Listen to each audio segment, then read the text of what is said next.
Reservedly advocated as a humane killing device by Dr. Joseph Ignace Guillotine, during the 18th century, the guillotine executed people en masse during the French Revolution.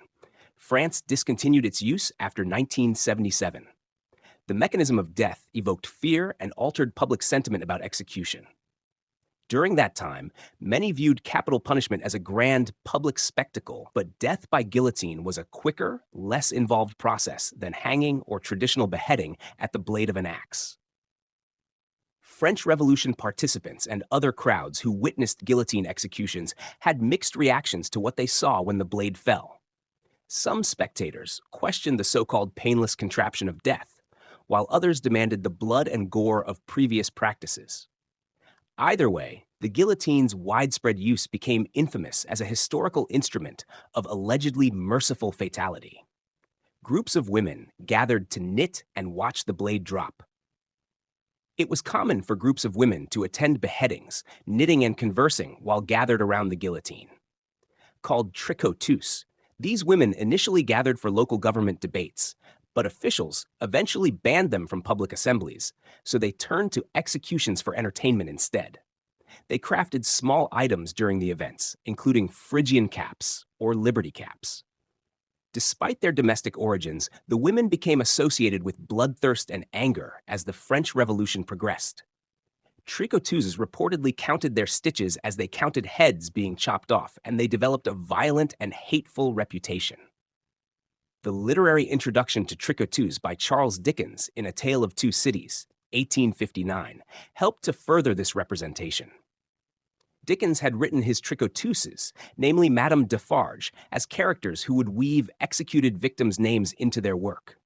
Baroness Orczy, The Scarlet Pimpernel, 1905, also featured tricoteuses who sat there and knitted, whilst head after head fell beneath the knife, and they themselves got quite bespattered with the blood of those cursed aristos. Carts publicly carried victims to the guillotine, fostering the execution's event-like atmosphere. The guillotine could execute 12 people every 13 minutes, which exponentially increased the death count during the French Revolution. Over time, the guillotine's efficacy improved, primarily due to the efforts of Charles-Henri Sanson, who personally tested the machine on animals and cadavers. Sanson had tested the guillotine for the first time in public on Nicolas Jacques Pelletier. The precision with which Pelletier's head had separated from his body apparently pleased Sanson, and the guillotine's use spread. Spectators began gathering to watch soldiers, called gendarmes, lead carts that carried condemned individuals. One eyewitness described the carts, the same carts as those that are used in Paris for carrying wood. 4 boards were placed across them for seats, and on each board sat 2, and sometimes 3 victims. Their hands were tied behind their backs, and the constant jolting of the cart made them nod their heads up and down to the great amusement of the spectators. The solemn sadness before the beheading was often palpable. Regardless of how the condemned behaved during their walk to the guillotine, there was often a somber mood among the procession of officials when they approached the machine and line of soon-to-be victims. J.G. Millingen described an execution in 1793. It featured culprits who were led out in turn and, if necessary, supported by 2 of the executioner's valets. Millingen also recalled the other side of solemnity, indicating that he had seen some young men actually dance a few steps before they went up to be strapped to the perpendicular plane. In 1813, Colonel Francis Massaroni recounted an execution that took place in Rome. The deep, solemn chanting of the Miserere was now heard, as from a distance the procession approached the silent square. Not a word was uttered, save a low murmuring sound when the 2 sufferers were seen. Noting that the eyes seemed to retain speculation for a moment or two, and there was a look in the ghastly stare with which they stared upon the crowd, which implied that the head was aware of the ignominious situation. The amount of blood on guillotines caused horrible odors, prompting the residents within its proximity to complain. Sometimes a victim's blood became cherished, such as when crowds rushed to dip their handkerchiefs in the sanguine mess left by King Louis XVI. The guillotine may have changed the spectacle of death, but it didn't eliminate it.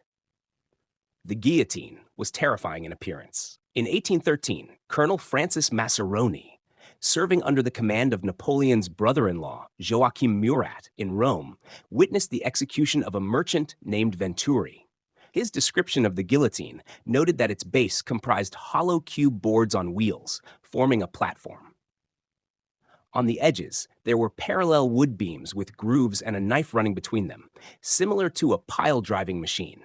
The blade was diagonal and about a foot square, and the upper side or back is loaded with some 20 pounds of metal.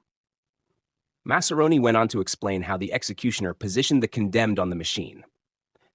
The patient's head is not placed upon that block, but fixed just above it, between two pieces of wood, which embrace the neck, exactly as the two parts of the common village stocks confine the feet of the petty delinquent. The knife is drawn up to the top of the shafts by a rope, where it is retained by a kind of latch staple and a spring. Another cord on the other side, being pulled by the executioner, sets free the knife, which, passing with its diagonal edge, close to the surface of the stocks that embrace the neck of the culprit, shaves off the head, and would do so without the slightest check, were half a dozen human necks placed one over the other. Furthermore, Massaroni mentioned that guards would strap some individuals to the machine or a plank to keep them in place. People had visceral reactions to the guillotine. Observing a beheading often led to spectators experiencing physical reactions, such as fainting or vomiting. Albert Camus wrote about his father's experience witnessing a death by guillotine, something that caused the man to throw up and never speak of the event again. According to Camus's Reflections on the Guillotine, written in 1957, his father watched as a convicted murderer in Algiers died via guillotine during World War I. My father wanted to attend an execution. He got up while it was still dark, for the place where the guillotine was set up was at the other end of the city, and once there, found himself among a great crowd of spectators. He never told what he saw that morning. My mother could only report that he rushed wildly into the house, refused to speak, threw himself on the bed, and suddenly began to vomit. Camus went on to condemn the death penalty in general. Miniature guillotines made their way into people's homes. Executions were big events and, in addition to groups of women, children also became a large part of the crowd. Mothers brought their children, who may have played with miniature versions of guillotines at home in between beheadings. Presumably, this taught children how to behead dolls or even mice in the name of fun.